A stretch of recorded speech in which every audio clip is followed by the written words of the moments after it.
الحمدللہ رب العالمین والعاقبۃ للمتقین والصلاۃ والسلام علی سید الانبیاء والمرسلین اما بعد فاعوذ باللہ من الشیطان الرجیم بسم اللہ الرحمن الرحیم۔ ناظرین کرام، السلام علیکم ورحمۃ اللہ وبرکاتہ۔ الحمدللہ الفرقان نیٹ ورک کی جانب سے اس ماہ سیام میں سلسلہ درس قرآن جاری ہے۔ اسی مناسبت سے آپ احباب کے حضور حاضری کا شرف حاصل ہوا۔ الحمدللہ آج کی تراویح میں 16ویں پارے کی ابتدا سے لے کر 17ویں پارے کے ربع یعنی 1/4 تک کلام مجید پڑھا گیا۔ انشاءاللہ العزیز اسی مذکورہ حصے کی چند منتخب آیات پر آج آپ کے سامنے درسی کلام کیا جائے گا۔ چنانچہ 15ویں پارے میں حضرت موسیٰ اور حضرت خضر علیہم السلام کے درمیان ہونے والی گفتگو کو بیان کیا جا رہا تھا، جس کے بعد اللہ تبارک و تعالیٰ نے ذکر کیا کہ حضرت خضر علیہ السلام نے کس طرح اپنے کچھ افعال کی حکمت حضرت موسیٰ علیہ السلام کو بیان کی۔ اس کے بعد سورہ کہف کی آیت نمبر 83 میں اللہ تبارک و تعالیٰ نے حضرت ذوالقرنین کا ذکر کیا۔ چنانچہ ارشاد ہوا وَيَسْأَلُونَكَ عَنْ ذِي الْقَرْنَيْنِ، اور وہ آپ سے ذوالقرنین کے بارے میں پوچھتے ہیں، کل تو آپ فرما دیجئے سَأَتْلُو عَلَيْكُم مِّنْهُ ذِكْرًا، ان قریب میں تمہارے سامنے اس کا مذکور پڑھ کر سناتا ہوں۔ ناظرین کرام، قبل اس کے کہ ہم حضرت ذوالقرنین کا تعارف بیان کریں، یہ بات جان لیتے ہیں کہ اس مقام پر حضرت ذوالقرنین کا ذکر کیوں کیا جا رہا ہے۔ تو نبی کریم صلی اللہ علیہ وسلم نے جب اعلان نبوت فرمایا تو کفار قریش نے یہودیوں سے مشورہ کیا کہ نبی کریم صلی اللہ علیہ وسلم کے حق پر ہونے کے لیے آپ سے امتحاناً کیا سوالات کرنے چاہیے۔ تو یہودیوں نے کفار قریش کو 3 سوالات نبی کریم صلی اللہ علیہ وسلم سے کرنے کا مشورہ دیا، جن میں سے پہلا یہ تھا کہ حضرت موسیٰ اور حضرت خضر علیہ السلام کے درمیان کیا معاملہ ہوا، اور دوسرا یہ کہ اصحاب کہف کون تھے، اور تیسرا یہ کہ حضرت ذوالقرنین کون تھے۔ تو پہلے 2 سوالات کے جوابات چونکہ پیچھے گزر چکے، اب تیسرے اور آخری سوال کا جواب دیا جا رہا تھا کہ حضرت ذوالقرنین کون تھے۔ یہاں پر یہ بات یاد رکھیں کہ اللہ تبارک و تعالیٰ نے یہ بیان نہیں کیا کہ حضرت ذوالقرنین کا زمانہ کون سا تھا، آپ کس مقام پر تھے، وہ دیگر تفصیلات، اس لیے کہ قرآن کریم تاریخی واقعات کی کتاب نہیں ہے، بلکہ قرآن کسی واقعے یا شخصیت کو اسی حد تک ذکر کرتا ہے کہ اس سے درس و نصیحت حاصل کی جا سکے۔ تو اب حضرت ذوالقرنین کون تھے؟ تو مفسرین کرام بیان کرتے ہیں کہ حضرت ذوالقرنین آپ کا نام سکندر تھا اور آپ کا لقب ذوالقرنین تھا۔ آپ حضرت خضر علیہ السلام کے خالازاد بھائی تھے، اور آپ نے حضرت ابراہیم علیہ السلام کے ہاتھ پر اسلام قبول کیا اور کئی عرصے تک آپ کے صحبت یافتہ رہے۔ ناظرین کرام، اللہ تبارک و تعالیٰ نے حضرت خضر علیہ السلام کو خوب مال و زر عطا کیا تھا، خوب افرادی طاقت اور قوت سے نوازا تھا، اور آپ اس طاقت کے نتیجے میں لوگوں کی مدد کیا کرتے، لوگوں میں عدل و انصاف فراہم کرتے۔ آپ نبی تھے یا نہیں، اس بارے میں اختلاف ہے۔ بہرحال اس بارے میں جو اختلاف ہے اس میں صحیح ترین رائے یہ ہے کہ جو حضرت علی کرم اللہ وجہہ الکریم سے جو روایت منقول ہے اس میں یہ بیان ہے کہ حضرت ذوالقرنین نہ نبی تھے نہ ہی فرشتے تھے، بلکہ آپ اللہ تبارک و تعالیٰ کے ایک محبوب بندے تھے، اور اللہ تبارک و تعالیٰ نے آپ پر اپنا خوب فضل اور اکرام کیا۔ قرآن کریم میں حضرت ذوالقرنین کے 3 سفروں کے احوال کو بیان کیا گیا ہے۔ آپ نے ایک سفر مغرب کی طرف کیا، ایک سفر مشرق کی طرف کیا، اور ایک سفر آپ نے نارتھ کی طرف کیا، جہاں پر آپ سدین کے مقام پر یعنی 2 پہاڑوں کے ملنے کے مقام پر پہنچے، تو وہاں پر آپ نے ایک ایسی قوم کو پایا کہ حضرت ذوالقرنین کے جو فوجی ہیں اس قوم کی زبان کو سمجھتے نہیں تھے، لیکن اللہ تبارک و تعالیٰ کی عطا سے حضرت ذوالقرنین اس قوم کی زبان کو سمجھتے تھے۔ تو اس قوم نے حضرت ذوالقرنین سے یاجوج اور ماجوج کے مظالم کے بارے میں شکایت کی۔ یاجوج اور ماجوج کون تھے؟ تو یاجوج اور ماجوج حضرت یافس بن نوح علیہ السلام کی اولاد میں سے ایک فسادی گروہ تھا۔ طوفان نوح کے بعد حضرت نوح علیہ السلام کے جو بیٹے ہیں وہ مختلف علاقوں میں بس گئے، تو ان میں حضرت یافس بن نوح علیہ السلام کی اولاد میں ایک گروہ آیا، یاجوج اور ماجوج۔ یہ لوگ چوڑے چہروں والے، چھوٹی آنکھوں والے اور موٹے بالوں والے ہیں، اور یہ لوگ تعداد میں اس قدر زیادہ ہیں کہ ایک روایت میں آتا ہے کہ اللہ تبارک و تعالیٰ نے جن و انس کے 10 حصے بنائے ہیں، جن میں سے 9 یاجوج اور ماجوج ہیں اور ایک دیگر ہیں۔ یہ لوگ انسانی آبادی سے دور رہتے تھے، اور جب موسم بہار آتا تو انسانی آبادی میں آتے اور سبزہ اور کھیت سب کھا جاتے، اور جو خشک سامان ہوتا اسے اپنے ساتھ اپنے کاندھوں پر لاد کر لے جاتے، اور یہ لوگ اس قدر وحشی اور درندے تھے کہ انسانوں کو بھی کھا جاتے۔ یہ سانپ، بچھو و دیگر حشرات الارض کو بھی کھا جایا کرتے تھے۔ تو جب اس قوم نے یاجوج اور ماجوج کے بارے میں حضرت ذوالقرنین سے شکایت کی، ان کے مظالم کو بیان کیا، تو انہوں نے کہا کہ آپ کچھ مال لے کر یاجوج اور ماجوج کے خلاف ہماری مدد کریں۔ حضرت ذوالقرنین نے یہ جواب دیا کہ اللہ کا عطا کردہ میرے پاس سب کچھ ہے، مجھے تمہارے مال کی حاجت نہیں ہے، ہاں تم افرادی طاقت کے ساتھ میری مدد کرو۔ پھر حضرت ذوالقرنین رضی اللہ تعالی عنہ نے ان لوگوں سے ان 2 پہاڑوں کے درمیان کہ جہاں سے یاجوج ماجوج آیا کرتے تھے ایک گڑھا کھدوایا، اور وہ گڑھا اس قدر گہرا تھا کہ پانی تک پہنچ گیا۔ پھر آپ نے لوہے کے بڑے بڑے پتھر اس میں ڈالے اور تانبے کو پگھلا کر اس کا گارا بنا کر اس میں ڈال دیا۔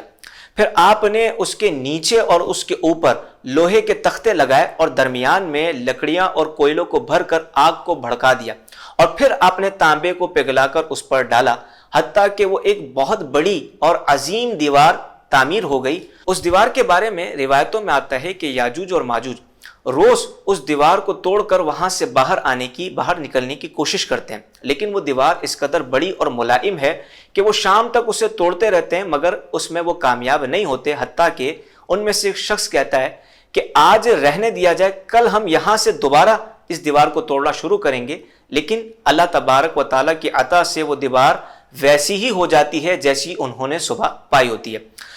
نبی کریم صلی اللہ علیہ وسلم نے ارشاد فرمایا کہ جب قرب قیامت کا وقت ہوگا تو یاجوج ماجوج اس دیوار کو توڑ کر دوبارہ اس سے باہر نکل کر انسانی آبادی میں آ جائیں گے۔ پھر اس کے بعد سورہ طٰہٰ کا آغاز ہوتا ہے۔ سورہ طٰہٰ ناظرین کرام وہ بابرکت سورت ہے کہ جس کے بارے میں حضرت ابو ہریرہ رضی اللہ تعالی عنہ روایت کرتے ہیں کہ نبی کریم صلی اللہ علیہ وسلم نے ارشاد فرمایا کہ اللہ تبارک و تعالیٰ نے حضرت آدم علیہ السلام کی تخلیق سے 1000 سال پہلے سورہ طٰہٰ اور سورہ یاسین کے ساتھ کلام فرمایا۔ فرشتوں نے جب قرآن سنا تو فرشتے کہہ اٹھے کہ مبارک ہو اس امت پر جس پر یہ کلام اتارا جائے گا، ان سینوں پر کہ جن میں یہ کلام محفوظ رہے گا، اور ان زبانوں کو کہ جن سے یہ قرآن پڑھا جائے گا۔ ناظرین کرام، سورہ طٰہٰ کی ایک دلچسپ بات یہ بھی ہے کہ امیر المؤمنین حضرت عمر فاروق رضی اللہ تعالی عنہ انہوں نے جب سورہ طٰہٰ کی ابتدائی چند آیات کو سنا تو آپ محو حیرت ہو گئے اور آپ نے اسلام کو قبول فرمایا۔ سورہ طٰہٰ میں اللہ تبارک و تعالیٰ نے مختلف مضامین کو بیان کیا، اللہ تعالیٰ نے اپنی وحدانیت کو بیان کیا، نبوت کو بیان کیا، اور مر کر دوبارہ اٹھنے کو دلائل کے ساتھ ثابت کیا۔ اور اسی سورہ مبارکہ میں حضرت موسیٰ علیہ السلام اور فرعون کا واقعہ تفصیل کے ساتھ بیان کیا گیا۔ چنانچہ حضرت موسیٰ علیہ السلام کو جب حکم دیا گیا کہ وہ فرعون کی طرف بڑھیں اور اسے دعوت حق پہنچائے، تو آپ علیہ السلام نے اللہ تبارک و تعالیٰ کی بارگاہ میں چند چیزوں اور چند امور کے بارے میں سوال کیا، یعنی دعا کی۔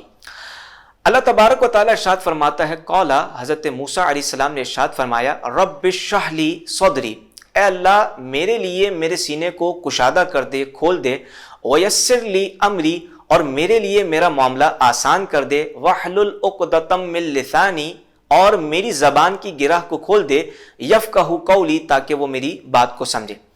اور بھی آگے اس دعا کے سلسلے کو بیان کیا گیا ہے۔ تو سب سے پہلے اللہ تبارک و تعالیٰ کے حضور حضرت موسیٰ علیہ السلام نے یہ دعا مانگی کہ اللہ تعالیٰ ان کے سینے کو کشادہ کر دے تاکہ وہ پیغام نبوت کو آگے پہنچا سکے۔ اس کے بعد آپ نے کہا کہ اے اللہ میرے معاملے کو آسان کر دے، یعنی فرعون کو دعوت حق پہنچانے کے سلسلے میں جو مشکلات اور رکاوٹیں ہیں ان میں میری دستگیری فرما، میری مدد فرما اور میرے لیے آسانیاں پیدا فرما۔ اور آپ نے ارشاد فرمایا کہ اے اللہ میری زبان کی گرہ کو کھول دے تاکہ وہ لوگ میری بات کو سمجھیں۔ تو یہ جو دعا آپ علیہ السلام نے مانگی تو آپ کی زبان مبارک میں لکنت تھی۔ اب یہ لکنت کیا یہ پیدائشی طور پر تھی یا بعد میں آئی، تو اس بارے میں مختلف روایتیں۔ ایک روایت میں تو آتا ہے کہ یہ لکنت آپ کی زبان مبارک میں پیدائشی طور پر تھی، اور ایک روایت میں آتا ہے کہ یہ لکنت پیدائشی طور پر نہیں تھی، بلکہ جب حضرت موسیٰ علیہ السلام چھوٹے تھے تو فرعون نے ایک مرتبہ آپ کو گود میں اٹھایا، تو آپ نے اس کی داڑھی کو پکڑ کر اس کے منہ پر ایک تماچا مارا، جس کی وجہ سے وہ طیش میں آیا اور اس نے آپ کو سخت ترین سزا دینے کا فیصلہ کیا۔ تو فرعون کی بیوی نے اس سے کہا کہ آپ اسے سزا نہ دیں، یہ بچہ ہے، ناسمجھ ہے، اس نے یہ حرکت قصد و ارادے کے ساتھ نہیں کی، آپ اس بات کو پہچاننا چاہتے ہیں تو اس کا امتحان لے لیں۔ چنانچہ فرعون نے آپ کا امتحان لیا، ایک تھالی میں آپ کے سامنے کچھ جواہرات رکھے گئے اور ایک تھالی میں آپ کے سامنے جلتے انگارے رکھے گئے، اور یہ امتحان لیا گیا کہ یہ بچہ کس کو اٹھاتا ہے۔ تو آپ نے تو ان جواہرات کو اٹھانا چاہا، لیکن حضرت جبرائیل علیہ السلام نے آپ کا ہاتھ اس انگارے کی طرف بڑھایا اور آپ نے وہ انگارہ اٹھا کر اپنی زبان پر لگا لیا، جس کے بعد آپ کی زبان میں لکنت آ گئی۔ ناظرین کرام، حضرت موسیٰ علیہ السلام نے فرعون کی طرف بڑھنے سے پہلے اللہ تبارک و تعالیٰ کی بارگاہ میں فریاد کی، اللہ تبارک و تعالیٰ کی بارگاہ میں دعا کی۔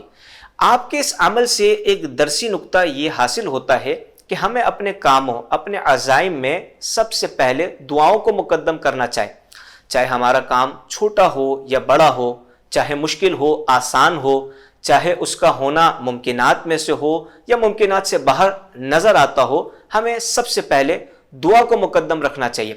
اگر اس حوالے سے اسلامی تعلیمات کا جائزہ لیا جائے تو اس کا خلاصہ اور لب لباب بھی یہی نکلتا ہے کہ ہر کام سے پہلے دعا کو مقدم کیا جائے۔ آپ دیکھیں، آپ کھا رہے ہیں یا کھا چکے، سو رہے ہیں یا اٹھ چکے، یا آپ سفر پر جا رہے ہیں، وضو کر رہے ہیں، الغرض کوئی بھی موومنٹ آپ کی جاری ہے، آپ اللہ تبارک و تعالیٰ سے دعا کریں، پھر اس کے بعد اپنے کام کا آغاز کریں۔ یہی مختلف روایات میں تعلیم دیا گیا، اس لیے کہ بندہ جب دعا کرتا ہے تو سب سے پہلے وہ اپنے رب کی پاکی کو بیان کرتا ہے اور پھر اس کی عظمتوں کا اعتراف کر کے اپنے رب کے حضور اپنے عاجز اور بے بس ہونے کا اعتراف کرتا ہے۔ اور یہی مطلوب شرع ہے کہ بندہ جب اس پریکٹس میں رہتا ہے تو اس کا باطن صاف اور اس کی توجہ اپنے رب تبارک و تعالیٰ کی طرف کامل طور پر ہوتی ہے۔ اس حوالے سے اگر سورہ فاتحہ کے بارے میں بات کی جائے تو سورہ فاتحہ کو سورۃ الدعا کہا جاتا ہے۔ کیوں؟ کیونکہ اس میں دعا سکھائی گئی ہے کہ اپنے رب کے حضور کن اعتقادات اور کس طریقے کے ساتھ دعا مانگنی چاہیے،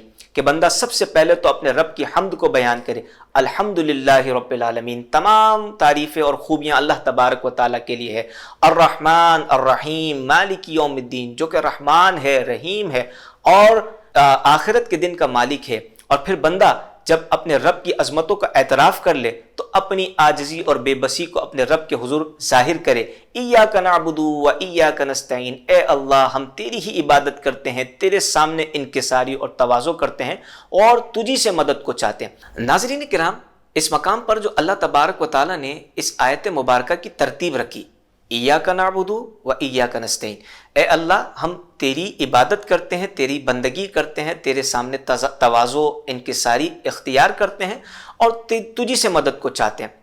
اس مقام پر علماء اسلاف نے ایک حکمت والا نقطہ بیان کیا۔ وہ نقطہ یہ ہے کہ ہم پہلے اللہ تبارک و تعالیٰ کے سامنے اس کی عبادت کا اعتراف کرتے ہیں کہ یا اللہ تیری عبادت کرتے ہیں، اور پھر ہم یہ اعتراف کرتے ہیں کہ اے اللہ تجھ سے مدد کو چاہتے ہیں۔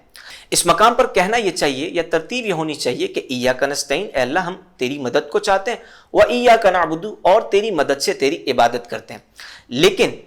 اس ترتیب میں عبادت کو پہلے اور اللہ سے مدد کو بعد میں اس لیے رکھا گیا، اس کی حکمت بالغہ ایک یہ بیان کی گئی کہ بندہ جب یہ کہتا ہے نا ایاک نعبد، یا اللہ ہم تیری بندگی کرتے ہیں، تیری عبادت کرتے ہیں، تو چونکہ یہاں پر ہم کہہ رہے ہیں ہم کرتے ہیں، تو اس میں ہمارے اذہان میں کہیں بڑائی کا عنصر نہ آ جائے کہیں ہمیں اپنے بلند و بالا ہونے کا گمان حاصل نہ ہو جائے، تو اس لیے اللہ تعالیٰ نے پہلے ہمیں یہ تعلیم دی ایاک نعبد، کہ اے اللہ ہم تیرے حضور عاجز اور بے بس ہیں کہ تیری بندگی کرتے ہیں، تیرے تواضع اختیار کرتے ہیں، اور ہم اس قدر محتاج اور بے بس ہیں کہ یہ تواضع بھی تیری عطا کے بغیر نہیں کر سکتے۔ ایاک نستعین، اس تواضع کو اختیار کرنے میں بھی ہمیں تیری مدد چاہیے، تیری مدد شامل حال نہ ہو تو ہم اپنی عاجزی اور بے بسی بھی تیری بارگاہ میں ذکر و پیش نہیں کر سکتے۔ لہٰذا ہمیں چاہیے کہ ہر کام سے پہلے دعا کو مقدم رکھیں، تاکہ ہمارے ذہن میں، ہمارے دل میں اللہ تبارک و تعالیٰ کی عظمتوں کا جو تصور ہے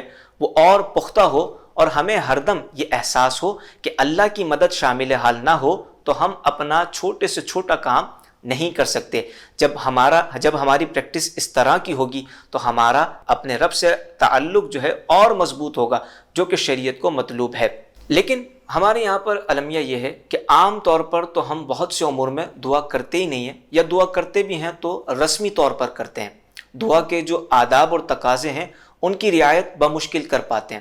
یا عام طور پر دعا اس وقت کی جاتی ہے جب کسی کام کو کرنے کے جو متوقع وسائل ہوتے ہیں وہ سب اختیار کر کے بندہ جب مایوس ہو جائے اور جب ان سے نتائج برآمد نہ ہو تو بندہ دعا کی طرف آتا ہے کہ چلو اللہ تبارک و تعالیٰ سے دعا ہی کر کے دیکھ لیتے ہیں کہ معاملہ حل ہوتا ہے یا نہیں۔ یہ کام برا نہیں ہے، جب انسان ہر چیز سے بے بس ہو جائے پھر اللہ کی بارگاہ میں آئے تو اللہ کی بارگاہ ایسی نہیں ہے کہ وہ اسے خالی لوٹا دے، لیکن ہمیں سمجھنا چاہیے کہ جس طریقے سے احادیث طیبہ میں ہمیں دعاؤں کی تعلیم دی گئی کہ ہم ان چیزوں کی رعایت کر کے اپنے رب کے حضور حاضر ہوتے بھی ہیں یا نہیں۔ ہمارے اسی رویے اور روش کی وجہ سے ہمارا دعا پر اعتقاد اب کمزور ہو چکا ہے۔ وہ دعا کہ جس کے بارے میں حدیث مبارکہ میں کہا گیا کہ یہ تو عبادت کا مغز ہے، مومن کا ہتھیار ہے، لیکن چونکہ ہم نے اسے ایک رسم بنا لیا لہٰذا کبھی دعا مانگنے کے بعد ہماری کما حق وہ کیفیت ہوتی ہی نہیں ہے کہ جو ہونی چاہیے۔ اور اس کا امتحان لینا کوئی مشکل بات نہیں ہے۔ آپ کے سامنے کوئی اپنی مصیبت کو ذکر کرے، آپ کہیں کہ میں آپ کے لیے دعا کروں گا، یا کوئی مصیبت زدہ آپ کے پاس آئے اور آپ اسے کہیں کہ تم دعا کرو، تو اس کے اوپر وہ کیفیت طاری نہیں ہوگی کہ جو اللہ سے مدد کو مانگنے والے کے اوپر طاری ہونی چاہیے۔ حالانکہ حدیث مبارکہ میں کہا گیا کہ اللہ تبارک و تعالیٰ کے ساتھ قبولیت کا یقین رکھ کر دعا مانگی جائے کہ اللہ تبارک و تعالیٰ غافل لوگوں کی دعاؤں کو نہیں سنتا۔ پھر اس کے بعد 17ویں پارے میں سورہ انبیاء کا آغاز ہوتا ہے۔ انبیاء یہ نبی کی جمع ہے، اور چونکہ سورہ مبارکہ میں کثیر انبیاء علیہم السلام کا ذکر کیا گیا، حضرت موسیٰ، حضرت عیسیٰ، حضرت لوط اور نبی کریم صلی اللہ علیہ وسلم، تو اسی مناسبت سے اس سورہ کا نام سورۃ الانبیاء رکھا گیا۔ ناظرین کرام، اس سورہ مبارکہ کی آیت نمبر 22 میں اللہ تبارک و تعالی نے اپنی وحدانیت کی ایک دلیل کو بیان کیا۔ چنانچہ ارشاد ہوتا ہے لو کان فیہما آلہۃ، اگر آسمانوں اور زمینوں میں ایک سے زائد خدا ہوتے، لا فسدتا، تو ان کا نظام یقیناً درہم برہم ہو جاتا۔ یعنی اللہ تبارک و تعالیٰ نے ہر ذی شعور عقل سلیم رکھنے والے کو اپنی وحدانیت سمجھنے کے لیے ایک مسلمہ اصول کے ذریعے دعوت فکر فراہم کی کہ یہ واضح سی بات ہے کہ ایک گاڑی کو ایک وقت میں 2 افراد مل کر نہیں چلا سکتے، یا ایک موبائل ہو اور اسے ایک ہی وقت میں 2 افراد چلانا چاہے تو یہ ممکن نہیں ہے، کیونکہ ان کے ارادوں میں جب تصادم ہوگا تو نہ وہ گاڑی چل پائے گی اور نہ وہ موبائل آپریٹ ہو پائے گا۔ تو جب یہ چھوٹی موٹی چیزوں کے بارے میں ہمارا خیال ہے کہ ایک وقت میں ایک سے زائد افراد انہیں قابو نہیں کر سکتے، تو اس عظیم کائنات کے بارے میں ہمارا کیا خیال ہے؟ یہ سورج کا مشرق سے نکل کر مغرب میں غروب ہونا، یہ دن کا رات اور رات کا دن ہونا، یہ مختلف موسموں کا بدل جانا، یہ ہر لمحے کسی شے کا عدم سے وجود میں آ جانا اور کسی موجود کا عدم میں چلا جانا، کیا یہ ایک سے زائد ذاتوں کی کارستانی ہے؟ نہیں، ایسا نہیں ہو سکتا، کیونکہ اگر اسی طرح کائنات کے نظام کو ایک سے زائد ذاتیں مل کر چلا رہی ہوتی تو کبھی نہ کبھی ان کے ارادے میں ٹکراؤ ضرور پیدا ہوتا، اور اس ٹکراؤ کے نتیجے میں لوگ سمجھ جاتے کہ اس نظام کو فقط ایک ذات نے قابو نہیں کیا بلکہ ایک سے زائد ذاتوں نے اسے مل کر قابو کیا ہوا ہے۔ ناظرین کرام، اس مقام پر جس طرح اللہ تبارک و تعالیٰ نے اپنی وحدانیت کو خوبصورت انداز میں بیان کیا،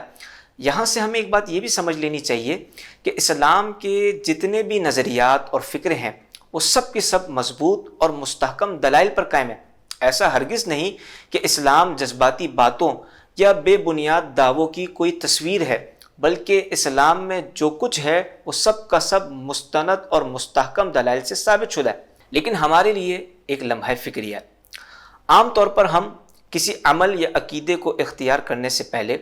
اس کے بارے میں درست اور صحیح شرعی دلیل کو حاصل کرنے، اسے جاننے، اسے سمجھنے کی زحمت نہیں کرتے، بلکہ ایک مسلمان گھرانے میں پیدا ہونے کے بعد ہمارے سامنے جو کچھ ہوتا ہے ہم اسے اپنے ہی طور پر اپنے ذہن میں ایک جگہ دے لیتے ہیں۔ اب صحیح دلیل سے جب کسی بات کو نہیں سمجھا جاتا تو بہت سی حق باتیں ایسی ہوتی ہیں کہ جن پر کوئی بوگس اور باطل اعتراضات کرتا ہے، مگر دلیل سے واقفیت نہ ہونے کی وجہ سے ہم اس کی باتوں میں آ کر شکوک و شبہات میں پڑ جاتے ہیں۔ اس کی کئی ساری امثلہ ہمارے درمیان آج پائی جاتی ہیں۔ مثال کے طور پر الحمدللہ ہمارے گھرانوں میں بچپن ہی سے ہمیں اللہ تبارک و تعالیٰ کی ذات سے متعلق یہ باتیں سکھائی جاتی ہیں، یہ نظریات بتائے جاتے ہیں کہ اللہ تبارک و تعالیٰ نہایت مہربان ہے، رحم کرنے والا ہے، بخشنے والا ہے، درگزر کرنے والا ہے، معاف کرنے والا ہے۔ اب یہ تمام تر تعلیمات اپنے مقام پر حق اور درست ہیں، لیکن کیا اللہ تبارک و تعالیٰ ہر قسم کی کوتاہی کو بخش دے گا، ہر قسم کے قصور کو معاف کرے گا؟ اس حوالے سے کیا تفصیلات ہیں؟ یہ چونکہ ہم صحیح اور واضح دلیل سے نہیں سمجھتے، جس کی وجہ سے ہمیں اپنی زندگی میں کئی مقامات پر غلط فہمی کا اور نقصان کا سامنا کرنا پڑتا ہے۔ مثلا اگر کسی سے کہا جائے کہ آپ کسی کی اقتداء کرتے ہیں، پیروی کرتے ہیں، تو اس امام کے عقیدے کا اور اس کے عمل کا موافق شرع ہونا یہ لازم و ضروری ہے۔ اگر امام کے عقیدے میں یا اس کے عمل میں کوئی فساد ہے تو اس کی اقتداء نہیں کر سکتے۔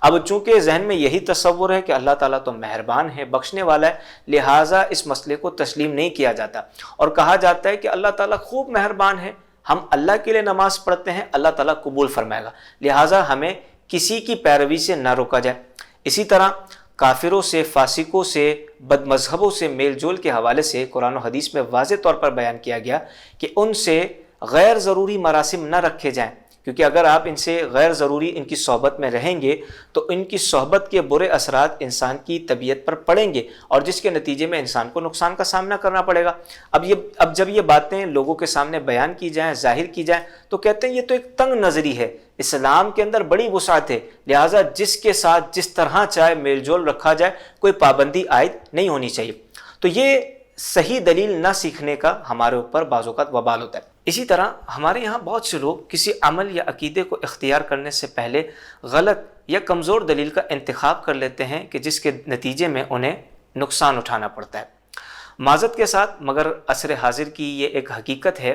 کہ بہت سے لوگ اسلام کو اس طرح نہیں سمجھنا چاہتے جس طرح اسلام ہے،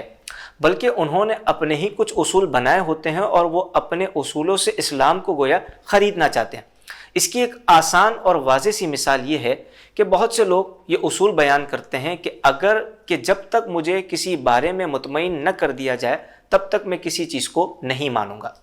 اب بظاہر تو ایک بڑی اچھی چیز لگتی ہے کہ انسان اپنے قلبی اطمینان کی بات کر رہا ہے، لیکن ایسا دعویٰ بنانے والے کو چاہیے کہ ایک مرتبہ غور کرے کہ اللہ تعالیٰ نے قرآن کا تو یہ وصف رکھا ہے کہ قرآن حق اور باطل میں تمیز دیتا ہے، امتیاز پیدا کرتا ہے۔ اگر کسی بارے میں آپ کو معلوم نہ ہو رہا ہو کہ یہ حق ہے یا باطل، تو اسے قرآن کے اصولوں میں پرکھ لیا جائے، یہ بات واضح ہو جائے گی کہ یہ حق ہے یا باطل۔ لیکن آپ کے دل کو یہ وصف کہاں سے حاصل ہوا کہ وہ حق اور باطل میں تمیز دے دے؟ اور اس قسم کے کسی فرد سے کہا جائے کہ کیا اگر کفر کی کسی بات پر نعوذ باللہ من ذالک آپ کے قلب کو اطمینان حاصل ہو جائے، کہ آپ اسے حق مانیں گے؟ تو یقینی سی بات ہے وہ جواب دے گا ہرگز نہیں۔ آپ مجھے بتائیے، یہ قلبی اطمینان والا اصول لے کر اگر کوئی بچہ کسی تعلیمی ادارے میں جائے تو کیا وہ وہاں سے کما حقہ مستند معلومات حاصل کر پائے گا؟ یقینی سی بات ہے ہرگز نہیں کر پائے گا۔ دیکھیں، قلبی تشفی کوئی بری بات نہیں ہے، قلبی اطمینان کا ہونا ایک اچھی بات ہے۔ اگر کسی مسئلے میں آپ کو تشویش ہو اور آپ اس تشویش کو دور کرنا چاہتے ہیں تو اس کا ایک طریقہ کار ہوتا ہے، اس کے لیے مستند علماء سے رجوع کرنا، مستند مفتیان کرام کے پاس جانا، اس میں کوئی بری بات نہیں ہے، لیکن اس کے کچھ تقاضے بھی ہوتے ہیں۔ سب سے پہلے تو انسان کو چاہیے کہ اپنی علمی استطاعت کا تعین کرے کہ اس کا علم کتنا ہے، پھر اپنے فہم کو سمجھے کہ اس کے فہم سے کہاں کہاں غلطیاں ہوتی ہیں، کہاں کہاں غلطیاں نہیں ہوتی۔ ان تقاضوں کو جب بندہ پورا کرتا ہے پھر اس کے لیے ایک وقت درکار ہوتا ہے، ایک وقت نکالے، اپنے وسائل کو خرچ کرے، پھر اس کے بعد جا کر قلبی تشفی کے لیے کوئی اقدام کرے تو اس میں کوئی بری بات نہیں ہوتی۔ لیکن ہمارے یہاں پر کیا ہے کہ اگر دین کو سیکھنا ہے تو ہمارے پاس عام طور پر وقت نہیں ہوتا، پھر دین کو سیکھنے کے لیے ہم ہر قسم کے فرد کی بات کو سننے کے لیے تیار ہو جاتے ہیں، پھر ہم وہ تقاضے کہ جو دین کو سیکھنے سمجھنے کے لیے پورے کرنے ہوتے ہیں اس میں بھی کوتاہی کرتے ہیں، جو بات مشکل لگی اس کو چھوڑ دیا۔ تو اس غلط روش اور رویے کے ساتھ جب آپ قلبی اطمینان کو بنیاد بنا کر یہ کہیں گے کہ آپ کا دل مطمئن ہو تو آپ کسی بات کو لیں گے، ورنہ نہیں لیں گے، تو اس سے انسان گمراہیت کی طرف بڑھتا ہے۔ اور بہت سے لوگ آج کے زمانے میں دیکھا جا رہا ہے کہ اسی اصول اور اسی روش کی پاسداری کرتے ہوئے گمراہیت کا شکار ہو رہے ہیں۔ لہٰذا سب سے پہلے تو ہمیں چاہیے کہ ہم اسلام کے مآخذ و مراجع کو سمجھیں کہ عقائد اور احکام کس قسم کے دلائل اور سورسز سے ثابت ہوتے ہیں۔ پھر اگر علم میں وسعت چاہتے ہیں تو یہ جانا جائے کہ دلائل شرع سے احکام شرع کا استنباط کس طرح ہوتا ہے، اس سلسلے میں کیا صحیح طریقے ہیں اور اس سلسلے میں کیا غلط طریقے ہیں۔ جب آپ ایک طویل عرصے اس پریکٹس کو کرتے ہیں تب جا کر دل کو یہ کیفیت حاصل ہوتی ہے کہ اس کے اطمینان پر کسی چیز کا مدار رکھا جا سکے۔ اس طرح بغیر شرعی تقاضوں کو پورا کیے بس اپنے قلبی اطمینان پر ہر چیز کی اگر آپ بنیاد رکھیں گے تو دین دنیا میں بھی ہر قدم پر نقصان کا سامنا کرنا پڑے گا۔ اللہ تبارک و تعالیٰ سے دعا ہے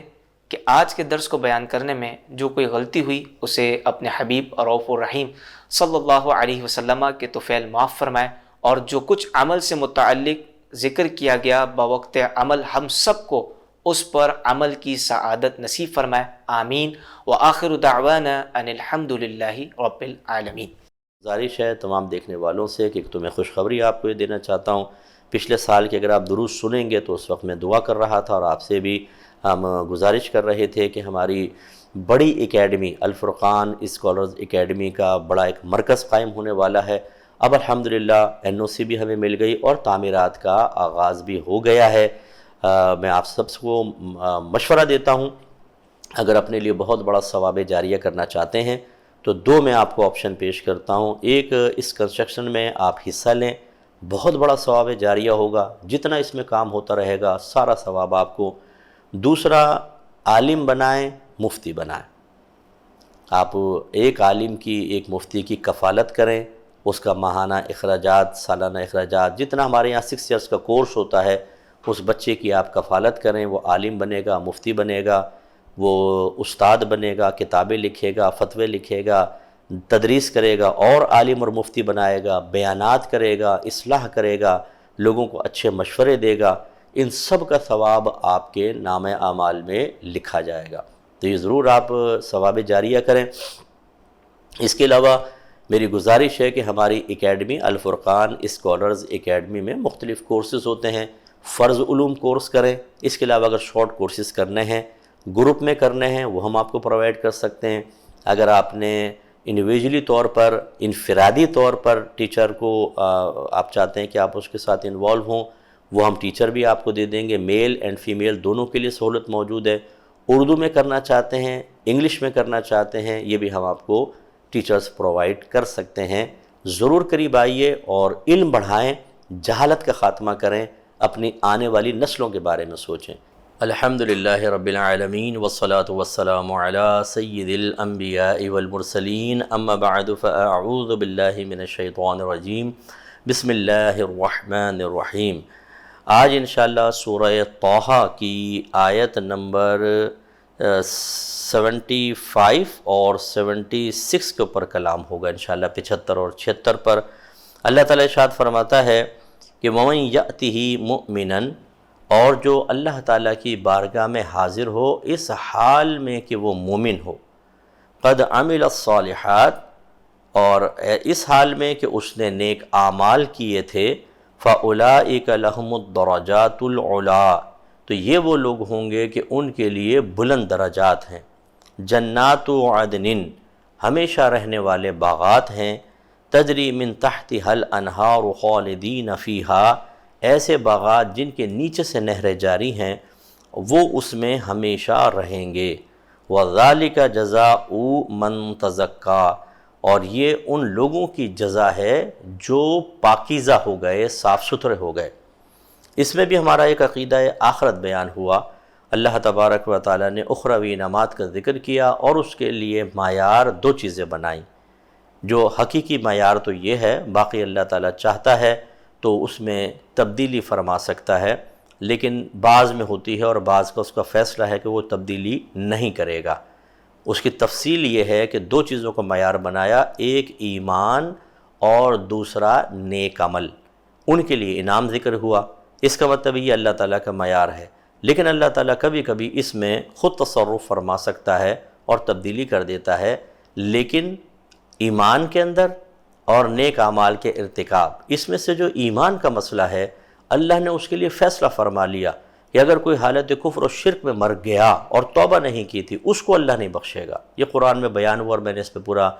درس بھی کیا ہے، تو اللہ تعالیٰ اس کو نہیں بخشے گا، لہٰذا اب اس میں تو تبدیلی نہیں ہو سکتی۔ جب اللہ تعالیٰ نے واضح فرما دیا کہ اللہ نہیں بخشے گا تو اب اس میں یہ امید رکھنا کہ شاید کوئی کافر بخشا جائے، وہ ان آیات پر یقین نہ ہونے کی دلیل ہے، بلکہ شک و شبے کی دلیل ہے، اور جو اللہ تعالیٰ کی خبر میں شک کرے وہ دار اسلام سے خارج ہوگا۔ اس لیے یاد رکھیں کہ کوئی بھی غیر مسلم چاہے ظاہری طور پر کتنے ہی اچھے کام کیوں نہ کر رہا ہو، انسانیت کی خدمت کر رہا ہو، وہ مطلب مسلمانوں کو سپورٹ کر رہا ہو، اسلام کو سپورٹ کر رہا ہو، اللہ تعالیٰ چاہے گا تو اس کو دنیا میں ہی ایمان کی توفیق دے دے گا۔ یہ یاد رکھیں، نیک اعمال کا کافر کو یہ بدلہ مل سکتا ہے، لیکن اگر ایسا نہیں ہوا اور وہ حالت کفر میں مر گیا، اب اس کے بارے میں آپ اگر یہ حسن ظن قائم کریں کہ نہیں یار دیکھو اتنے اس نے نیک عمل کیے، اتنے تو ظاہری طور پہ مسلمان کی مدد نہیں کرتا، تو کیا وہ جہنم میں جائے گا؟ یس، جہنم میں جائے گا، اس لیے کہ یہ فیصلہ آپ اور میرے ہاتھ میں نہیں ہے۔ آپ نے اگر اس کے اچھے اعمال کو دیکھ کر کہا کہ یہ بہت اچھے عمل کر رہا ہے، تو بتائیں ان اعمال کو اچھا کس نے قرار دیا؟ اللہ تعالیٰ نے۔ تو جب آپ کسی عمل کو اچھا کہتے ہیں تو ہماری عقل کا معیار بعد میں ہوتا ہے، پہلے حکم خدا بندی ہوتا ہے۔ آپ کا ذہن ایک چیز کو اچھا کہہ رہا ہے، یہ ہمارے لیے دلیل نہیں ہے، اللہ تعالیٰ اچھا کہہ رہا ہے، یہ ہے دلیل۔ ورنہ بعض تو گناہ کو اچھا کہہ رہے ہوتے ہیں، دیکھیں نا گناہ کر رہے ہوتے ہیں، بولتے ہیں ٹھیک ہے جی بالکل صحیح ہے، بہت اچھا ہے، مزہ آ رہا ہے، بلکہ تعریفیں کرتے ہیں، ترغیب دیتے ہیں لوگوں کو۔ تو ہماری عقل پر چھوڑ دیا جائے تو ہمیں تو برائی بھی اچھی لگے۔ تو جب اللہ کا حکم ہے، اللہ کے فیصلے سے ہمیں پتہ چلا یہ اچھی ہے، تو اب اللہ کا ہی فیصلہ تو یہ ہے کہ کوئی اگر اچھا عمل بھی کرے لیکن حالت کفر میں مر جائے تو دنیا میں اس کے اعمال برباد ہوں گے اور آخرت میں کچھ بھی نہیں ملے گا اس کے لیے، ہمیشہ ہمیشہ کے لیے جہنم کا عذاب ہے۔ اس لیے یاد رکھیں کہ اس میں تو تبدیلی نہیں ہوگی۔ باقی رہا نیک اعمال کہ اللہ نے فرمایا قد عمل الصالحات، اور اس حال میں وہ آیا کہ اس نے نیک اعمال کیے تھے، اس میں یہ ہو سکتا ہے کہ اللہ تبارک و تعالیٰ نیک اعمال میں کوتاہی کو درگزر فرما دے، کیونکہ اللہ نے بیان خود فرما دیا کہ اللہ تعالیٰ اس کو نہیں بخشے گا کہ اس کے ساتھ کسی کو شریک ٹھہرایا جائے، اس کے علاوہ اللہ تعالیٰ جس کے لیے چاہے گا بخشش فرما دے گا، یہ جس کی چاہے گا بخشش فرما دے گا، تو اس لیے یہ پاسبل ہے۔ اور حدیثوں میں بھی آتا ہے کہ جیسے نبی کریم صلی اللہ علیہ وسلم نے فرمایا کہ بنی اسرائیل میں ایک شخص تھا جس نے دنیا میں زندگی میں کوئی نیکی نہیں کی تھی، جب وہ مرنے لگا تو اس نے اپنے گھر والوں سے کہا کہ دیکھو اگر اللہ نے مجھے پکڑ لیا مرنے کے بعد تو میں نہیں بچوں گا، میں نے بہت گناہ کیے ہیں، تم ایسا کرنا جب میں مروں تو میری لاش کو جلا دینا اور میری لاش کی راکھ آدھی ہوا میں اڑا دینا، آدھی پانی میں بہا دینا۔ گھر والوں نے حسب وصیت ایسا ہی کیا۔ اللہ تعالیٰ نے ہوا کو حکم دیا، اس نے سارے ذرات جمع کر دیے،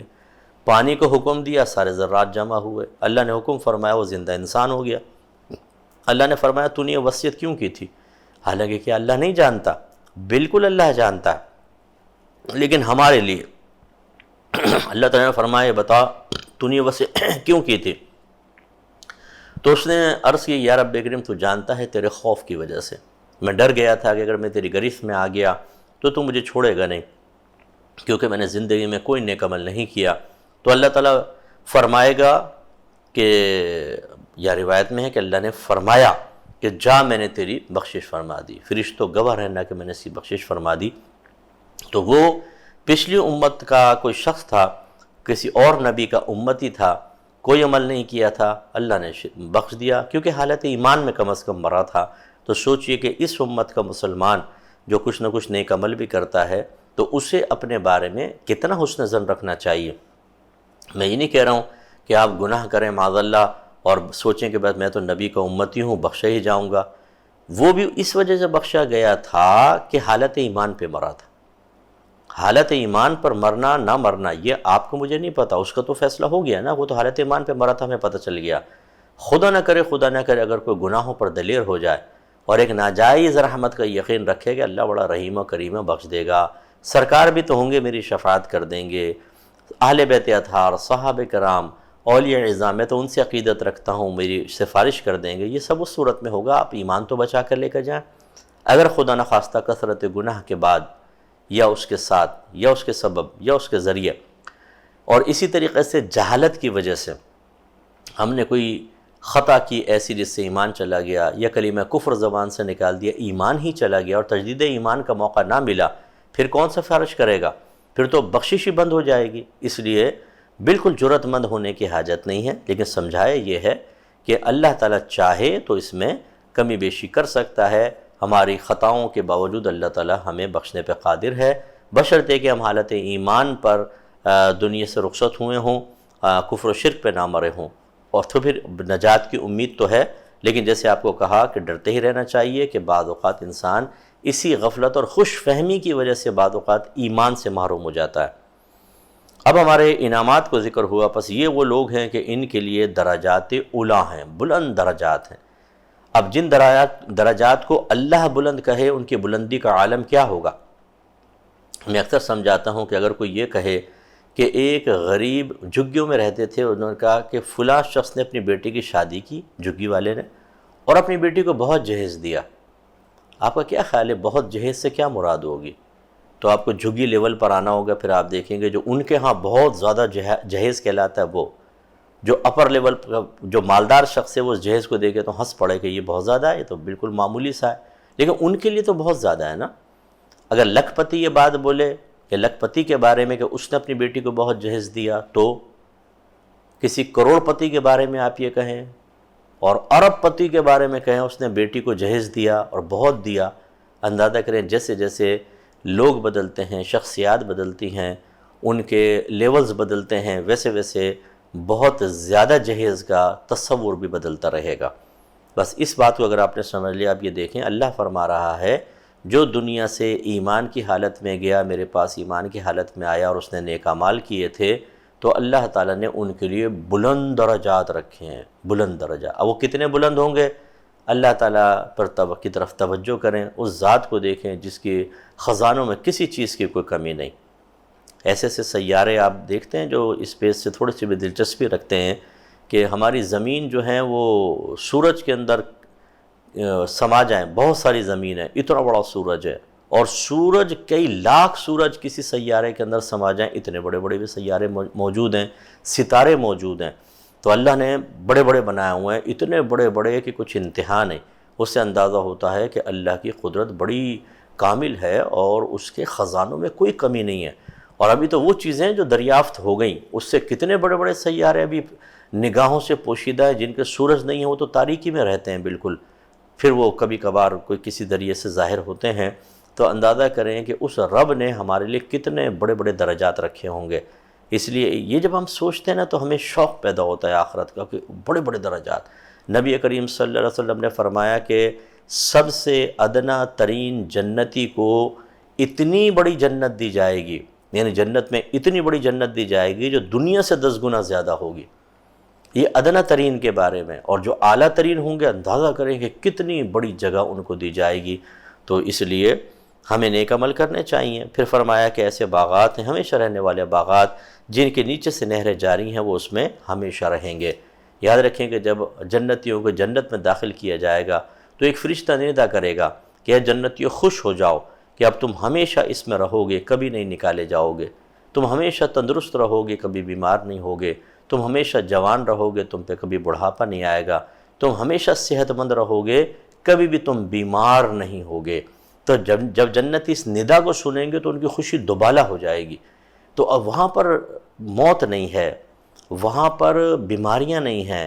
ٹینشن نہیں ہے، ڈپریشن نہیں ہے، خوشیاں ہی خوشیاں، خوشیاں ہی خوشیاں، خوشیاں ہی خوشیاں، کوئی غم نہیں ہوگا، کوئی پریشانی نہیں ہوگی، کوئی چوٹ نہیں لگے گی۔ آپ اگر درخت پہ چڑھ کے بھی کود جائیں نا جنت کے اندر، زوردار زمین پہ گریں جنتی زمین پر، درد نہیں ہوگا، تکلیف نہیں ہوگی، بدہضمی نہیں ہوگی، جتنا مرضی کھا لیں، صحابہ نے پوچھا رسول اللہ جب ہم دنیا میں کھاتے ہیں تو مسائل پیدا ہوتے ہیں، جنت میں ہم کھائیں گے تو پھر قضاء حاجت وغیرہ کے لیے کہاں جائیں گے؟ سرکار نے فرمایا کہ اس کی کوئی ضرورت نہیں ہوگی، جب آدمی کھا لے گا تو اس کو خوشبودار ڈکار آئے گی، اسمیل بھی نہیں ہوگی، خوشبودار ڈکار آئے گی اور اسی سے اس کا کھانا ہضم ہو جائے گا۔ ایک روایت میں ہے کہ پسینہ آئے گا بس اس کا کھانا ہضم ہو جائے گا۔ تو یہ اللہ کا نظام ہے، وہ جیسا بنانا چاہے۔ دنیا میں اس نے نظام ایسا بنایا ہے کہ ہم کھاتے ہیں تو ہضم کرنے میں ٹائم لگتا ہے، ایسڈ ہوتا ہے، پھر وہ اس کو گلاتا ہے، سب کچھ ہوتا ہے، پھر جسم کا حصہ بناتا ہے، کچھ ویسٹ ہوتا ہے۔ لیکن برود قیامت جنت میں ایسا نہیں ہوگا، کھائیں گے پیئیں گے، دبا کے کھائیں پیئیں، کوئی بدہضمی نہیں ہوگی۔ تو ایسے مقام پر کس قدر راحت ہوگی، ذرا غور کیجئے۔ اور پھر لیکن اللہ نے آخر میں جو بیان فرمایا یہ ہمارے لیے بڑی مشکل بات ہے۔ اللہ نے فرمایا ذالک جزاء من تزکا، یہ اس کے لیے ہے جس نے اپنے آپ کو پاکیزہ کر لیا، اور اس کے لیے ہم تیار نہیں ہیں۔ ہم اپنی سوچ اور فکر کو پاکیزہ کرنے کے لیے تیار نہیں ہیں۔ گندے خیالات لانا، گندے تصرفات لانا، اس میں میل اینڈ فیمیل دونوں مشغول ہیں۔ خراب قسم کی باتیں ذہن میں لانا، گندے منصوبے بنانا، دوسرے مسلمانوں کو کی لیگ پولنگ کے منصوبے بنانا، تباہ کرنا، بلیک میلنگ کے منصوبے بنانا، یہ ہم غلط استعمال کر رہے ہیں۔ جو اپنے ذہن کو ان گندے خیالات سے پاک کرے گا بالکل، وہ کہلائے گا ذہن کی پاکیزگی والا۔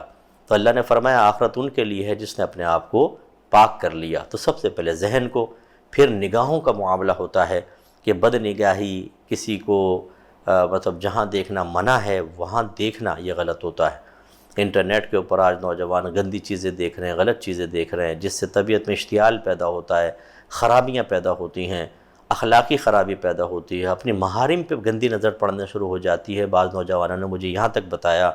اور اسی طریقے سے پھر یہی چیز ہمیں زنا کی طرف لے کے جاتی ہے،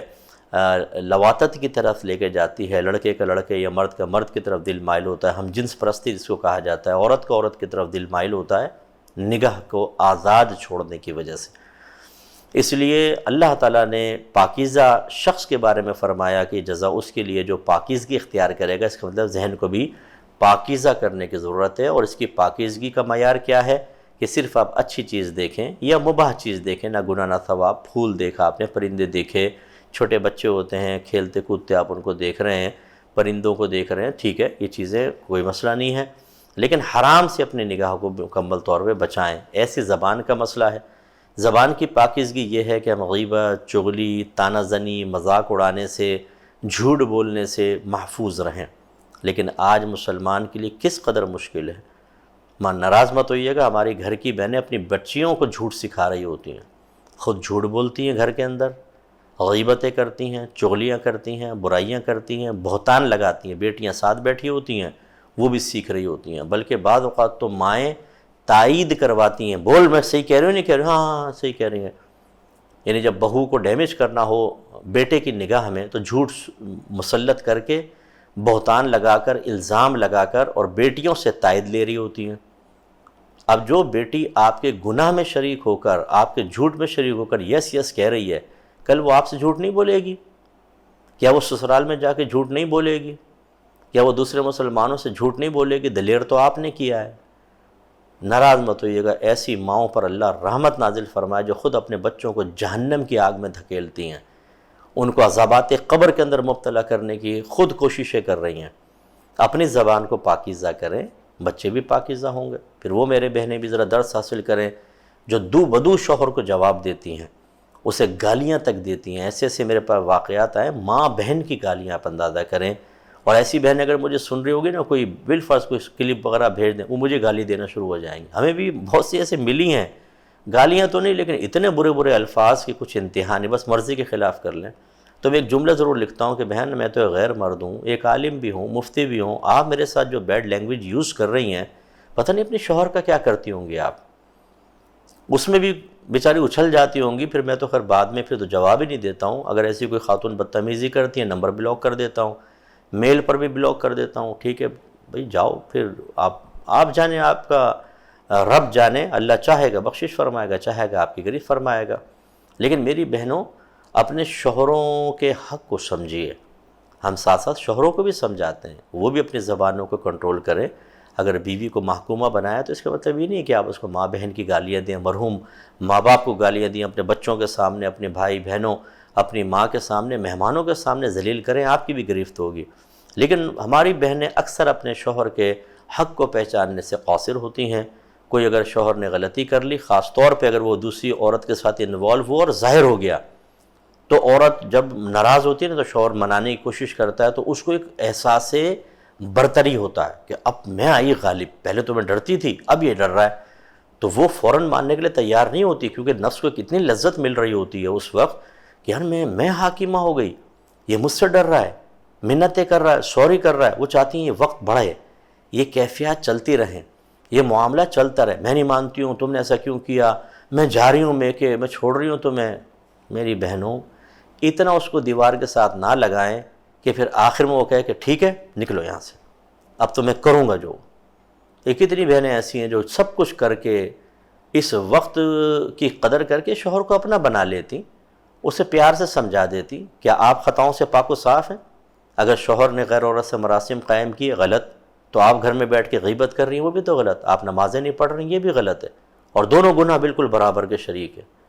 بلکہ اس میں شاید اس میں تھوڑی کمی ہو، یہ جو آپ غیبت، چغلیاں اور بے نمازی پن کر رہی ہیں، بہت بڑے بڑے گناہ کبیرہ ہیں،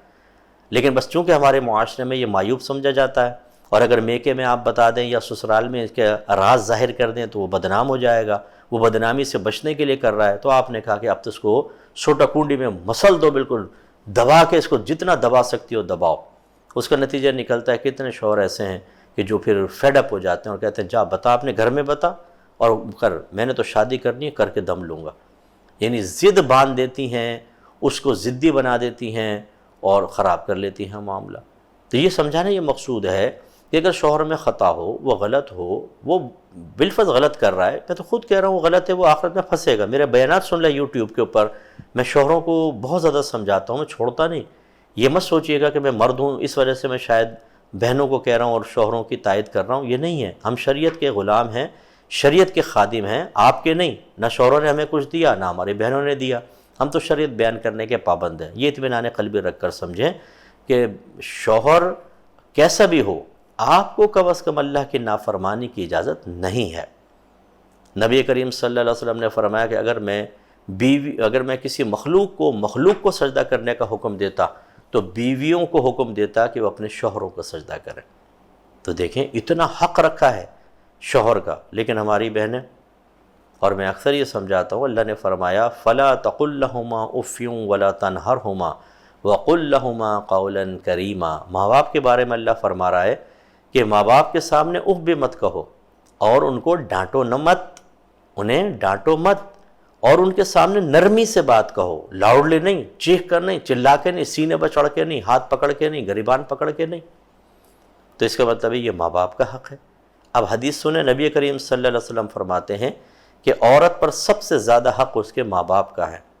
اور جب شادی ہو جاتی ہے تو سب سے زیادہ حق شوہر کا ہے۔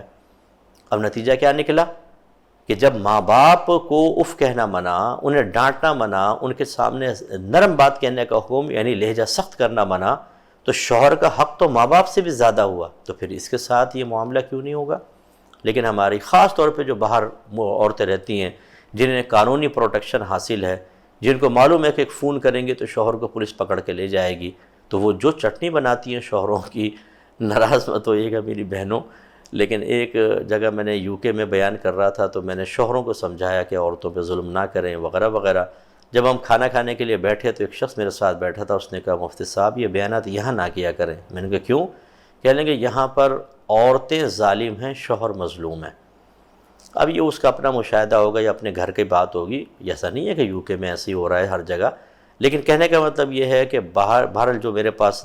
معلومات آتی ہیں، جو لوگ اپنے مسائل ذکر کرتے ہیں کہ ہماری بہنیں چونکہ باہر کے ملک میں رہتی ہیں، انہیں فریڈم حاصل ہے، انہیں اپنے رائٹس کا پتہ ہے ملک کے قانون کے اعتبار سے، تو بعض اوقات وہ شوہروں کو بڑی حقیر سمجھتی ہیں، اور خصوصاً اگر اپنے ویزے پہ بلوایا ہو شوہر کو کہ شادی کے لیے پاکستانی نوجوان پسند آتا ہے، کیونکہ وہاں کے نوجوانوں کا کچھ نہیں پتہ کب وہ غائب ہو جائیں، تو وہ یہاں سے شادی کر کے لے کے جاتے ہیں، ایسی بچیوں کو بھی مسئلہ ہوتا ہے، تو پھر وہ چونکہ پورے ویزے کا انتظام کرنا سب کچھ، تو پھر وہ شوہر کو بعض اوقات انتہائی حقیر اور معمولی سمجھ کر سب اس کو برا بھلا کہہ رہے ہوتے ہیں، لیکن وہ بھی 4-5 سال کے لیے وہ بھی برداشت کرتا رہتا ہے، وہ مشورے کرتا ہے تو دوست کہتے ہیں تھوڑا برداشت کر لے، ابھی انڈیپینڈنٹ ہو جا، پھر اس کے بعد دیکھیں۔ پھر وہ کرتے یہ ہیں کہ جو عورتوں نے بدتمیزی کی ہوتی ہے، دبایا ہوتا ہے، جب اس کو نیشنلٹی ملتی ہے تو وہ دور سے ٹاٹا بائے بائے کر کے بھاگ جاتا ہے۔ تو ایسا نہ کریں۔ بہرحال تو یہ زبان کا بھی ایک پاکیزگی چاہیے، ایسی ستر کے استعمال کی پاکیزگی درکار ہے کہ پاکیزہ شخص کو انعام ملے گا۔ وہ صرف اپنی زوجہ کے لیے ہم ستر استعمال کر سکتے ہیں، اور اب کنیزوں کو دور نہیں رہا، ورنہ کنیز ہیں۔ اس کے علاوہ جو زنا کے اندر مبتلا ہیں، جو لواطت میں مبتلا ہیں، یا خود لذتی کے اندر مبتلا ہوتے ہیں، ایک شخص غیر عورتوں سے تعلق رکھے ہوئے ہے اور خود پر غسل واجب کر رہا ہے، بیوی کا حق ادا نہیں کر رہا، 6 مہینے گزر گئے، سال، 4 سال، 8 سال گزر گئے، کہتا ہے بیوی کے پاس جانے کو دل نہیں چاہتا۔ اس لیے دل نہیں چاہتا کہ آپ ان خرافات میں ہی اپنی تمام خواہشات پوری کر لیتے ہیں، تو کیوں دل چاہے گا بیوی کی طرف آنے کا؟ لیکن آپ کو میدان محشر میں اس کا حساب دینا ہوگا۔ عورت کہیں جا نہیں سکتی، اگر جائے تو آپ بد کرداری کے الزام لگا دیں 2 منٹ کے اندر کہ فلاں سے کیوں ملی اور کیا ہوا، اور آپ حق ادا نہ کریں، تو وہ بیچاری اپنی تقاضائے نفسانی کو جو اللہ نے آزمائش کے طور پہ رکھا ہے اسے دباتی رہے، بیمار ہوتی رہے، ڈپریسڈ ہوتی رہے، اس کو شوگر ہو جائے، بلڈ پریشر ہائی ہو جائے۔ آپ کو ذرا بھی حیا نہیں آ رہی کہ اس کا حق تو ادا کریں؟ تو یہ بہت سارے شوہر اس پہ بھی ناراض ہوں گے کہ یہ مفتی صاحب نے ایسی بات کیوں کہہ دی۔ ہم تو کہتے رہیں گے بھائی جان، آپ ناراض ہوں تو ٹھیک ہے، میدان معاشر میں آ جائیے گا ہمارے سامنے، اللہ کی بارگاہ میں کہیے گا کہ اللہ تعالیٰ انہوں نے آئینہ دکھایا تھا، اس مفتی کو پکڑ لیں، آ جائیے گا میرے سامنے میدان معاشر میں بھی حاضر ہو جاؤں گا۔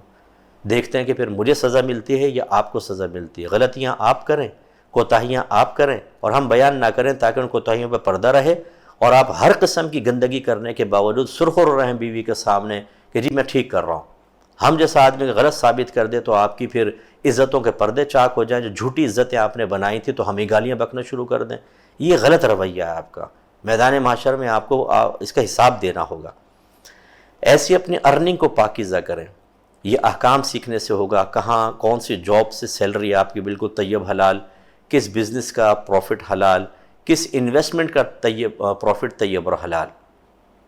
اس طرح جو باہر ہمارے بھائی بہن بینیفٹس لے رہے ہیں گورنمنٹ سے، خدا را ذرا اس کے مسائل معلوم کر لیں۔ ایسا نہ ہو کہ آپ عرصہ دراز سے ناجائز بینیفٹس لے کر اور حرام اپنے بچوں کو کھلا رہے ہوں، میدان محشر میں آپ پھنس بھی سکتے ہیں۔ میں نے ایک جگہ UK میں بیان کر دیا، ایک بزرگ مجھ سے ناراض ہو گئے کہ میں نے کیوں ایسی بات بول دی، حالانکہ میں تو یہ سمجھا رہا تھا کہ جھوٹ اور دھوکہ دے کے جو بینیفٹس آپ لیں گے وہ کافر سے بھی حرام ہے، ناجائز ہے، آپ کے نبی نے منع کیا، لیکن چونکہ ان کے دکھتی رگ پہ پاؤں پڑ گیا، بچوں کو حرام کھلاتے رہے تھے عرصہ دراز تک۔ اب ہم نے بیان کیا تو شاید بچے بھی بیٹھے ہوں گے، انہوں نے سوالیہ نگاہوں سے دیکھا ہوگا، دادا جان یہ کیا کر رہے ہیں آپ؟ تو اپنی غلطی ماننے کے بجائے، اس کا اعتراف کرنے کے بجائے، توبہ کی طرف مائل ہونے کے بجائے علماء کی زبانیں بند کر دو۔ میں تو ڈرتا نہیں ہوں، بہرحال میں کوئی پیسے کے لیے تو باہر گیا نہیں تھا کہ مجھے میں دب کر اپنا لفافہ جیب میں رکھنے کے چکر میں رہوں۔ میں تو حق بیان کرتا ہوں، اللہ نے توفیق دی ہے، یہ اسی کا کمال ہے، ہمارا نہیں۔ لیکن وہ صاحب سب کے سامنے شروع ہو گئے، یہ کیوں بیان ہوا جو فلاں فلاں، مطلب پوری زندگی آپ نے گناہ میں گزار دی۔ خدا را اب تو اللہ تعالیٰ کو راضی کر لیں، یا آخری ٹائم میں بھی آپ یہ چاہتے ہیں کہ آپ کے گناہوں کا سلسلہ جاری رہے، سب زبانیں بند کر لیں اور اپنی نگاہیں پھیر لیں، اور آپ کو عزت ملتی رہے، آپ گھر میں جھوٹی عزتیں پاتے رہیں،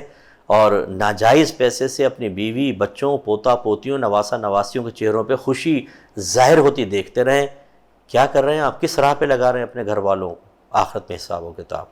ایسی دوستیوں کو پاکیزہ کرنے کی ضرورت ہے، رشتہ داریوں کے جو تعلقات ہم قائم کرتے ہیں اس میں پاکیزگی پیدا کرنے کی ضرورت ہے۔ اسی لیے میں نے شروع میں کہا بہت مشکل کام ہے، مسلمان اب پاکیزہ ہونے کے لیے تیار نہیں ہیں۔ ہم کہتے ہیں ہم گندے رہیں لیکن ہمیں اچھا کہتے رہو، ہم نہیں پاکیزہ ہونا چاہتے، صحیح بات یہ ہے۔ اسی لیے میں نے کہا بار بار کہا میری کتاب قرب الہی پڑھیں، یہ ہماری ظاہری باطنی پاکیزگی کے لیے بیسٹ بک ہے اس وقت، بیسٹ بک، زبردست کتاب۔ اس لیے نہیں کہ میں نے لکھی، پڑھ کر تو دیکھیں آپ، یہ اردو میں ہے، انگلش ٹرانسلیشن ہو رہی ہے، کہ اگر آپ اردو نہیں جانتے منگوائیں، کوئی بھی دوست کو آپ ٹائم لیں، روزانہ 10 منٹ 15 منٹ وہ پڑھ کر سنائے، آپ سیکھیں۔ یہ کوئی عذر نہیں ہوگا آپ کا کہ جی میں تو انگلش، میرے بچے بھی اردو نہیں جانتے، بہت سے بڑے آرام سے کہتے ہیں اردو نہیں جانتے، تو یہ کمال کیا آپ نے، آپ کے بچے اردو نہیں جانتے، انگلش میں پورا لٹریچر ہے نہیں، انگلش اسپیکر آپ کو کہیں ملتے نہیں ہیں، زیادہ تر اردو یا عربک اسپیکرز ہوتے ہیں، پھر کیا کریں گے بچے؟ آپ کے دین سے دور رہیں، آپ اسی پہ راضی ہیں۔ اردو سکھائیں اپنے بچوں کو کہ بہت بڑا مواد اردو کے اندر موجود ہے، عربک سکھائیں، عربک میں مواد موجود ہے، انگلش میں بھی ہے، اس کا انکار نہیں ہے، اور انگلش لینگویج کوئی بری نہیں، بہت اچھی انٹرنیشنل لینگویج ہے،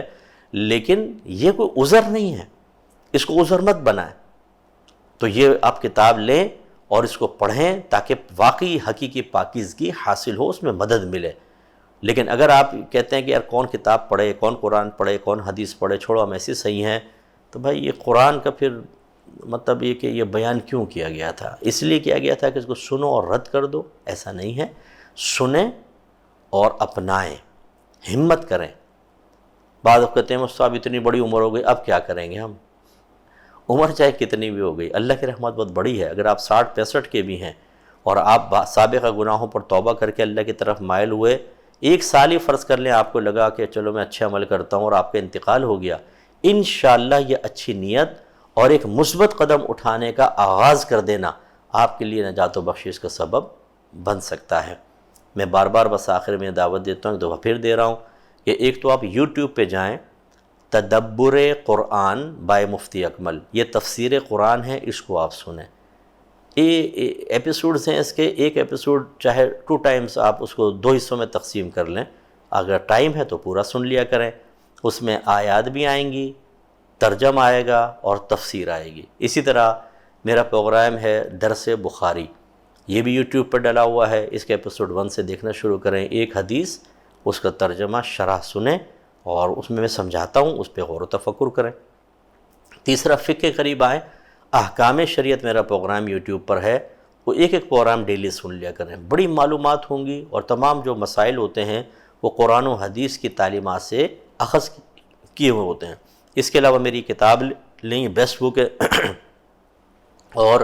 ایک طہارت کی بک لیں میری، طہارت کے مسائل و احکام، بہترین کتاب ہے اس دور کی، اسے بھی آپ لیں، ہر گھر کی ضرورت ہے۔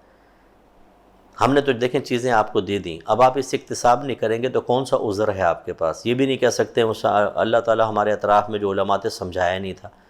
اگر فرض کر لیں اطراف میں، ویسے تو ہر جگہ علماء اپنے خدمت صحیح سر انجام دے رہے ہیں، لیکن فرض کر لیں آپ کسی ایسے علاقے میں تھے کہ وہاں میسر نہیں ہوا، تو دیکھیں ہم نے آپ کو ایک راہ دکھا دی، لے لیجئے آپ سب کچھ۔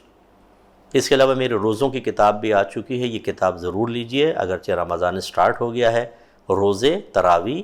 اعتکاف اور عید، سب کے مسائل اس میں جمع ہیں، جتنی جلدی ممکن ہو سکے آرڈر دیں، خود بھی اس کو پڑھیں، لوگوں میں تقسیم کریں تاکہ آپ کے لیے ثواب جاریہ ہو۔ اور آپ کو پتہ ہے جتنی بھی ارننگ اس سے ہوتی ہے، میں بارہا وضاحت کر چکا ہوں، یہ کسی کی جیب میں نہیں جاتی، یہ دین کے مزید کام میں یا مزید کتابیں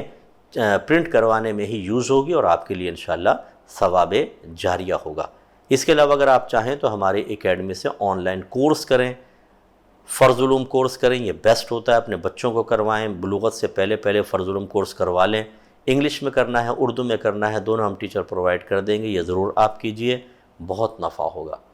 اس کے علاوہ درس نظامی آن لائن ابھی سٹارٹ نہیں ہوا، میں کرنے والا ہوں انشاءاللہ، اور میں ہی اس کے آغاز کروں گا، اس میں آپ ایڈمیشن ضرور لیجئے گا، لیکن فزیکلی ہماری کلاسز ہوتی ہیں، سولجر بازار میں ہماری اکیڈمی ہے، اور کہیں کوئی شاخ نہیں ہے، یاد رکھیں کہیں کوئی شاخ نہیں ہے۔ اور ضمن چلیں یہ بات ذہن میں آئی گئی، جتنے میرے بھائی بہن اگر آپ الفرقان اسکالرز اکیڈمی کے سے کوئی کورس کرنا چاہتے ہیں، یا کوئی فنڈ وغیرہ دینا چاہتے ہیں، یا ہمارے ذریعے غریبوں وغیرہ کی مدد کرنا چاہتے ہیں، جیسے بعض لوگ، میرا کوئی ویلفیئر ادارہ نہیں ہے، لیکن بعض کہتے ہیں مجھ صاحب آپ کسی غریب کو دے دیجئے گا، مستحق کو، وہ اس لیے ٹرسٹ کرتے ہیں کہ مجھ صاحب صحیح آدمی کو دیں گے، تو میں پھر لے لیتا ہوں ذمہ داری کہ چلو بہن بھائیوں کی ذرا وہ ہو جائے گا، مدد ہو جائے گی۔ تو آپ یاد رکھیں جو نمبر چل رہا ہے نا اسکرین کے اوپر، میرا نمبر یا میرا ای میل آئی ڈی، اس پر مجھ سے کانٹیکٹ کریں بس۔ لوگوں نے اتنی فیک چیزیں بنائی ہوئی ہیں، یوٹیوب پر فیک چینل بنے ہوئے ہیں جو میرے نہیں ہیں، ٹک ٹاک پر میں ہوتا ہی نہیں ہوں، اس پر میرے نام سے چینل بنائے ہوئے ہیں، فیس بک کے اوپر،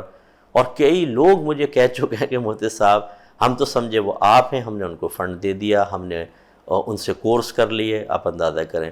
اور یہ کتنی بڑی خیانت ہے کہ جب آپ یہ پوچھتے ہیں کسی سے کہ بھئی آپ کا مفتی اکمل صاحب سے تعلق ہے، تو وہ منع نہیں کرتے، کہتے ہیں یس، تاکہ آنے دو۔ پھر جب وہ مجھ سے پوچھتے ہیں ڈائریکٹ کہ صاحب وہ آپ کی شاخ ہے، میں کہتا ہوں نہیں، تو اب کیا عزت رہ جائے گی بتائیے؟ لیکن بس آنے دو، دین کا نام استعمال کر کے، ہمارا نام استعمال، کوئی بھی مشہور آدمی کا نام استعمال کر کے دنیا مل جائے، تو یہ بھی اچھی چیز نہیں ہوتی، ایسا نہ کریں۔ تو آپ یہ جو اسکرین پہ نمبر ہیں بس اس پہ کانٹیکٹ کریں، میرا پرسنل نمبر ہے، ای میل آئی ڈی ہے، اس پہ ای میل کر دیں، اور پھر کچھ کرنا چاہیں تو آپ ضرور کریں۔ اللہ تعالیٰ عمل کی توفیق عطا فرمائے، آمین۔ وآخر دعوانا ان الحمد للہ رب العالمین۔ مختصر دعا کر لیتے ہیں۔ بسم اللہ الرحمن الرحیم، الحمد للہ رب العالمین، والصلاة والسلام علی سید الانبیاء والمرسلین۔ یا ارحم الراحمین، اے مالک مولا، ہم سب بھائی بہنوں کا ان مبارک ساعتوں میں درس قرآن سماعت کرنا، میرا درس قرآن بیان کرنا اپنی بارگاہ میں قبول و منظور فرما لے۔ اے اللہ تعالیٰ ان سب کا ثواب سرکار نامدار صلی اللہ علیہ وسلم کی خدمت باوقار میں ہدیۃً تحفۃً پیش کرتے ہیں، قبول و منظور فرما۔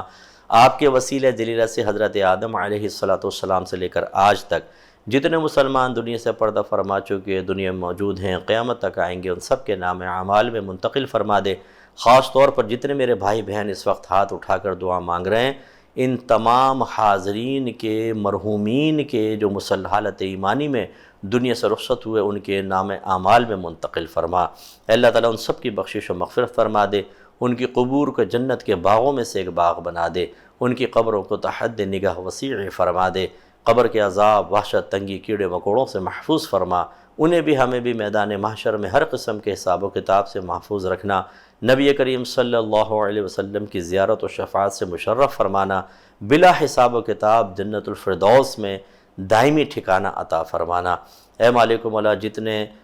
ہمارے بھائی بہن ایسے ہیں جن کے والدین فوت ہو گئے، یا رب کریم انہیں اپنے والدین کے لیے بہت بڑا ثواب جاریہ کرنے کی توفیق عطا فرما، کسی کو عالم مفتی بنانے کی توفیق دے دے۔ اے اللہ تعالیٰ، ہماری بڑی اکیڈمی کی کنسٹرکشن چل رہی ہے، جو اپنے ماں باپ کے لیے ایصال ثواب کرنا چاہیں انہیں شعور عطا فرما، اس میں حصہ ملائیں تاکہ بہت بڑا ثواب جاریہ ہو۔ یا رب کریم، جتنی ایسی بہنیں ہیں جن کے شوہر ان پہ توجہ نہیں کرتے ہیں، غیر عورتوں کی طرف مائل ہیں، حقوق ادا نہیں کرتے، نان نفقے میں تنگی کرتے ہیں، بات بات پر ذلیل کرتے ہیں، گالیاں بکتے ہیں، ڈپریسڈ کر دیا ہے، اللہ تعالیٰ ایسے شوہروں کو ہدایت عطا فرما۔ وہ بیویاں بھی کسی کی بیٹی ہیں، کسی کی بہن ہیں، بچوں کی ماں ہیں، وہ انسان ہیں، اللہ تعالیٰ ان شوہروں کو اپنی زوجہ کی قدر کرنے کی توفیق عطا فرما، اپنے منفی رویے پہ نگاہ رکھنے کی توفیق عطا فرما۔ اے اللہ، یہ شعور دے کہ ہم یوں احتساب کر سکیں کہ اگر یہی عمل کوئی میری بیٹی کے ساتھ، میری بہن کے ساتھ کرے تو کیا میں اس کو پسند کروں گا؟ اگر اندر سے آواز آئے کہ نہیں تو پھر بیوی کے ساتھ بھی ایسا عمل کیوں کر رہے ہیں؟ اے مالک مولا، ان بہنوں کو شعور عطا فرما جو اپنے شوہروں کے ساتھ بدتمیزیاں کرتی ہیں، مارتی ہیں، پیٹتی ہیں، گالیاں بکتی ہیں، بد تہذیبی کا مظاہرہ کر کے اپنے بچوں کے اندر بھی باپ کے خلاف جرأت فراہم کرتی ہیں، اور ان کی آئندہ ازدواجی زندگی کو بھی اس طرز عمل سے تباہ و برباد کرنے کی نادانستہ طور پہ کوششیں کر رہی ہیں۔ اللہ تعالیٰ ان کو بھی سوچ اور سمجھ عطا فرما۔ اے پاک پروردگار، ہمیں بھی ہمارے تمام گھر والوں کو 5 وقت نماز پڑھنے کی توفیق عطا فرما، فرض علوم کورس خاص طور پہ کرنے، اس کے تقاضے کے مطابق عمل کرنے کی توفیق عطا فرما۔ اے اللہ تعالیٰ، آپس میں پیار، محبت، الفت، اتحاد و اتفاق دے دے، لڑائی جھگڑا، فتنہ فساد، اختلاف رائے سے دور فرما۔ اے اللہ تعالیٰ، ہماری ان خاص بہنوں کو ہدایت عطا فرما جو گھروں میں تباہی مچا رہی ہیں، ہر وقت لڑائی جھگڑا، لیگ پولنگ، فتنہ فساد، الزامات، بہتان تراشیاں، غیبتیں، چغلیاں، راز فاش کر کے لڑوانا، میاں بیوی کے قلوب میں پھوٹ پڑوا دینا، ماؤں کو بچوں سے، بچوں کو ماں باپ سے بدظن کرنا۔ اے اللہ تعالیٰ، ایسے لوگوں کو خاص ہدایت عطا فرما۔ اے پاک پروردگار، ہمارے علم، عمر میں، روحانی قوتوں میں، درجات میں، رزق حلال میں، کاروبار میں، صحت میں بے حد برکت عطا فرما۔ جتنے ہمارے بھائی بہن پریشان حال ہیں، گمان کرتے ہیں کہ ہم پہ جادو ٹونا ہو گیا، نظر بد لگ گئی، اللہ تعالیٰ سب کو عافیت عطا فرما اور ہر قسم کی پریشانی سے محفوظ فرما دے۔ یا رب کریم، خاص طور پر دعا ہے ان بھائی بہنوں کے لیے جو ہماری الفرقان اسکالرز اکیڈمی سے مالی تعاون کرتے ہیں، ہمیں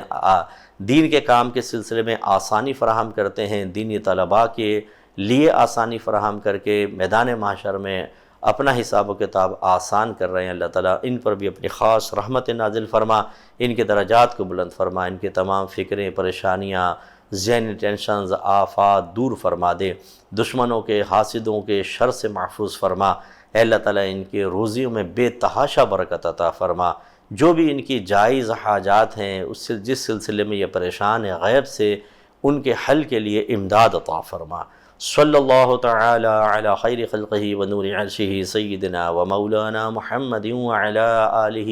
وصحبہ اجمعین برحمتک یا ارحم الراحمین۔